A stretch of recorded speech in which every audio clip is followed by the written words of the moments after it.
No, I'm not here to talk about no anime. No, I'm not here to talk about no manga or a TV show. I'm here to talk about actual paperback books. Even though I've been on a Kindle myself, you know? But my boy started this book club and I want to join because I don't read like at all. I'm very deep into manga and anime. That's all I really be on.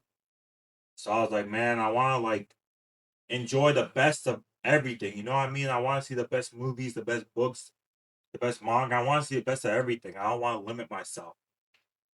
So he told us to read the first three books of Pierce Brown's Red Rising series. So I just finished Red Rising.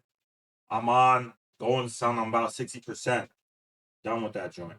And I have to talk about this.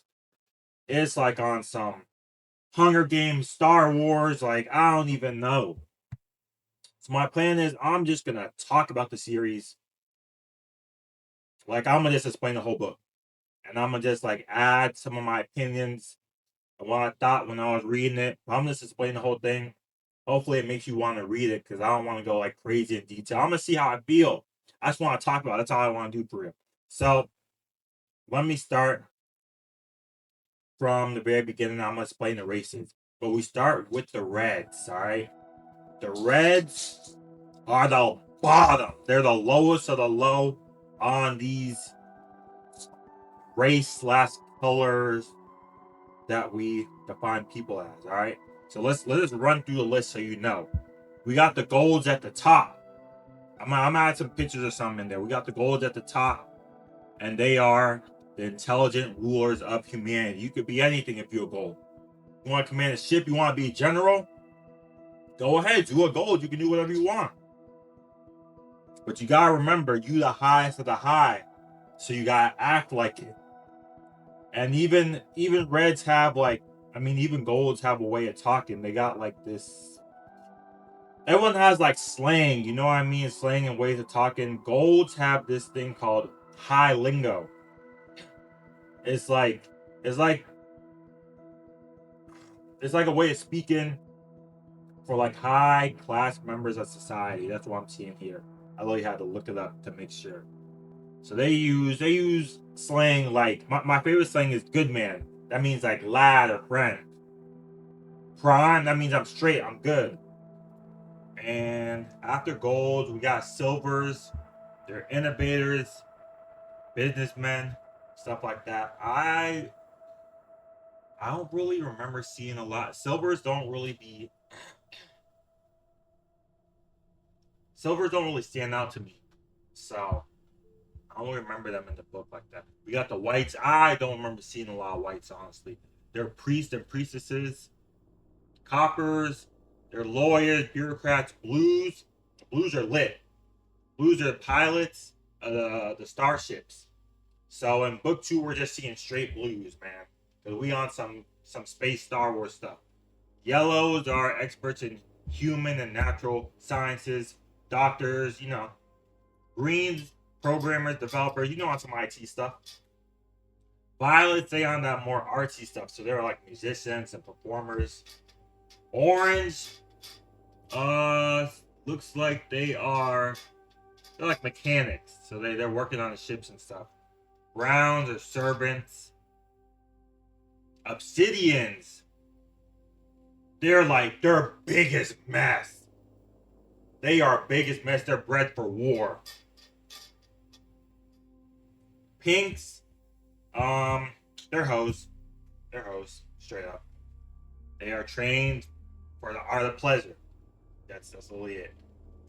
Reds are at the very bottom, just manual labor. So now that you know all that, let's go through the story. So, like I said, we got the Reds. We start with the Reds. They're on Mars. They're hell diving, and their goal is basically to get the planet right. You could say they're getting the planet right. That's really their job. But little do they know, the planet is good. Okay, and we start. with the main character Daryl, 16 years old. He's really smart for his age, hard worker, and he's actually married to this girl named Io. Now they're mining and they're very hyped to get this thing called, what is it? The Laurel? Yes, I think it's called the Laurel, something like that. Starts with L. And it kind of shows you that you did good work, you could say. But they get hoed and they don't get that. And Daryl's like, man, I don't mess with this. Like, this is disrespectful. Like, I put in all this hard work. They're not respecting me. And his girl's like, okay, let me make you feel better. So they go run off to this like underground forest. And she throws it back on them, have a good time, but they get caught by some higher ups. And this is very restricted areas, and they're reds, they're lows of lows. You know what I'm saying? It's like seeing a rat in your house. You know what I'm saying? It's like, what is that creature doing here? That's vibe it's on. So Daryl and Io are going to get whipped in front of all the Reds. And who does this? The Arch Governor of Mars. So remember Nero Augustus. Nero Augustus is like, okay, we're gonna publicly whip you, and we're gonna record it for everybody. So they whip Daryl. They whip him up. He's screaming. Takes it like a man, though. Now he has to watch his little frail wife get whipped. And the thing about Io is she was kind of like, man, we gotta do something for our people. Like, this ain't right. Like, she's on that like Malcolm X, Martin Luther King type stuff. You know what I'm saying? She's not really like with this. She wants to use this time to have a message for her people, a message for everybody, basically. So she does this song that is banned, and she's like, well, this is the best time to do it because you're recording it. So she does it, and the thing about this song is, if you say this song, then you are sentenced to death. So they publicly hang her, and Nero's like, all right, this is what happens when you sing. Look at her wasting her life, talking crazy. And Daryl has to see this, and he doesn't understand why she did this. He's like this life wasn't that bad. Like, we have each other. Like, I know times were hard, but like, this is what we're like bred to do. We're Reds. Like, what else are we gonna do? But after his wife gets hanged, he like loses the will to live. So he goes at night, and the thing is, they leave her body hanging there. You know what I'm saying? And he's like, heck, I'm mad. I'm not letting this slide. So he goes to illegally bury his wife. He doesn't want her just hanging there. And when you do that, you're sentenced to death too. But his uncle kind of finesses it, and Daryl gets hanged, but he doesn't die. You know what I'm saying? Now, his uncle kind of delivers him to this like resistance army called the Sons of Ares.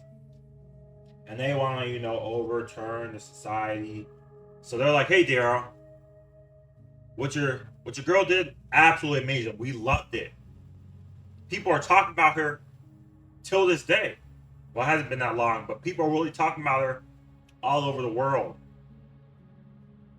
We believe you're the one that we need for this mission. What's the mission, you say? Infiltration of the golds. Change the society from the inside. Some good old resistance stuff. But how are they going to do it? They want Daryl to go through cosmetic surgery.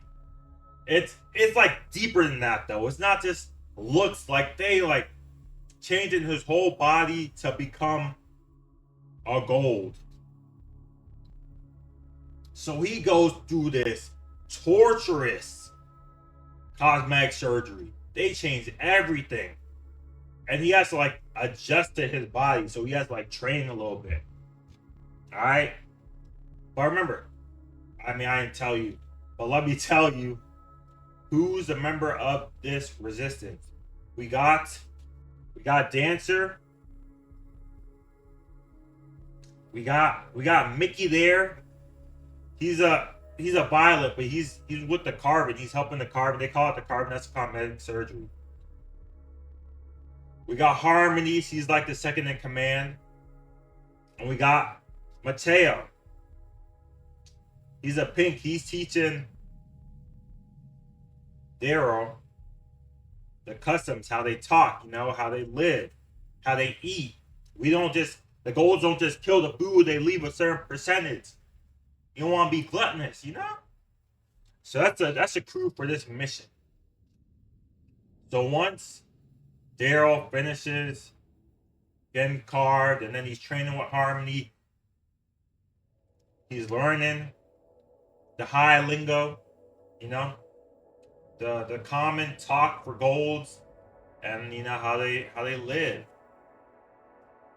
And after that, Daryl has to go take a test to get into the academy. That's where he meets this pretty boy named Cassius, and he meets his little brother named Julian. I think he also meets several there, maybe. I think. But he's there to take the test. Long story short, he does absolutely amazing on the test. So now he's going to the academy. And it I believe it shows your test score on your seat. So people kind of see who you are. So Cassius starts like low-key, Cassius was on some cool stuff, but then he's low-key making fun of Daryl. He's like, dang, bro, you must have been studying OC to get that grade. He was like, I mean, if I studied, I would have got, but I'm about the ladies. And Daryl was like, study, man. I didn't even study. That's just how smart I am. But golds don't be bragging like that. They don't be on that. I mean, they do, but they don't really talk like that. You know what I'm saying? So he's like, all right, bro, I'm messing up. I'm really messing up. I shouldn't be chatting like that. Now, let me tell you who else he meets. He meets this guy named Titus. A big guy. Not as big as the Obsidians, but he's big. And he looked like he's just about some smoke. He meets several short, little, ugly guy. Very rude. And he meets a couple other people. Virginia. Ooh. He meets this girl named Virginia, aka Mustang. Call her Mustang because, we seen her riding a horse. That's the first time he met her. But he said she looked absolutely beautiful.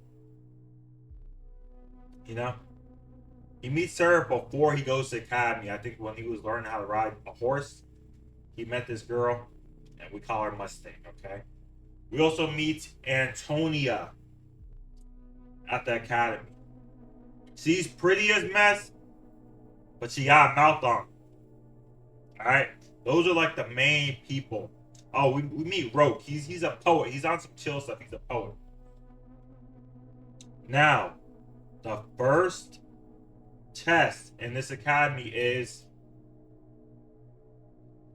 you gotta walk through this hall. You appear in this dark room. You see a classmate of yours, and it's you or him. No weapons, just these. So, first test is you gotta kill your classmate. And who did Daryl get stuck with? That little nice boy, Julian. Julius? Julian. Yeah, Julian.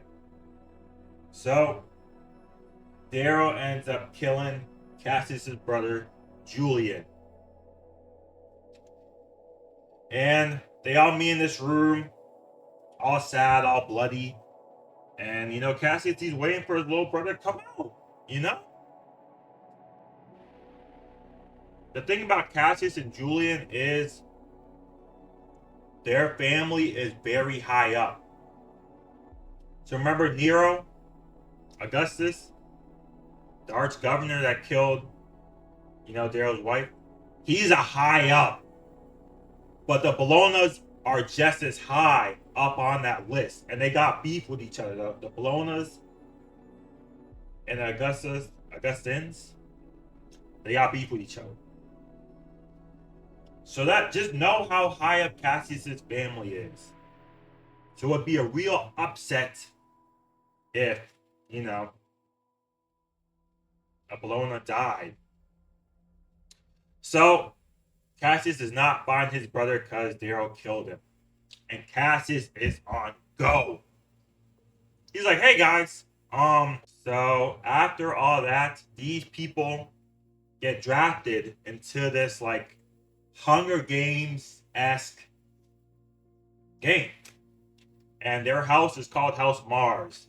The goal of the game is to steal people's, what do you call it? There's like this sticker one, I forgot what it's called, but it makes people your slave in the game. Like it brands them in a way. They kind of gotta do what you say or they're really like out the game. Okay? So the game is destroy all the houses, get all these wand-like things you could say, and you win. Now, there's a leader in every house. And we call that leader Primus. And what are the houses?